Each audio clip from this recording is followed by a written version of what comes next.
Hello friend, দেখো তোমরা অনেকেই জানো যে সন্দেশ দিয়ে পাটিসাপটা হয়, নারকেলের পুর দিয়ে পাটিসাপটা হয়, কিন্তু এইভাবে যে পাটিসাপটা হয় তোমরা অনেকেই জানো না। তো তার জন্য আমি এই ভিডিওটা করছি, রেসিপিটা।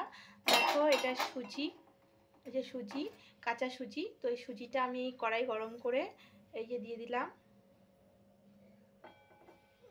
এবার নাড়াচাড়া দেবো।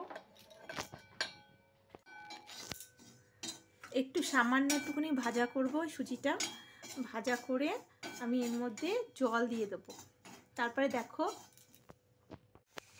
দেখো আর এর মধ্যে আমি এই যে নারকেলের ছেই, যেটা এই দেখো নারকেলের ছেই, যেটা নারকেল দিয়ে গুড় দিয়ে করা হয়, সেটা দিয়ে দেবো। আর দেবো কিছু পরিমাণে সন্দেশ।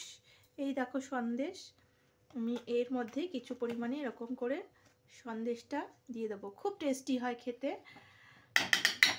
তোমরা যদি কেউ খোয়া ক্ষীর থাকে, খোয়া ক্ষীর দিতে পারো।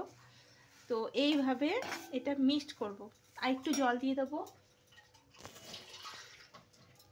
সুজিটার পরিমাণ অনুযায়ী জল দিতে হয়। তো এইটা একটু জল দিয়ে দিলাম।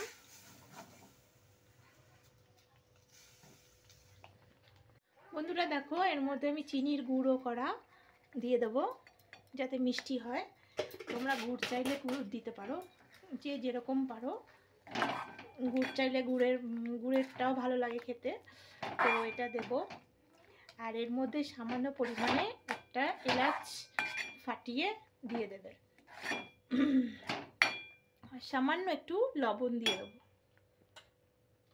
সামান্য একটু লবণ দিয়ে দিলাম। দেখো, এটা বেশ মেখে গেছে। এইভাবে একটু জাল দেবে আর একটু সামান্য ময়দা দিয়ে দেবে, বেশ আঠাটা হয়ে যাবে। তোমরা এইভাবে পাটিসাপটার ভেতরে পুর হিসাবে দেবে, খুব টেস্টি লাগে খেতে, ভালোই লাগে খেতে। তো দেখো, এটা কমপ্লিট রেডি।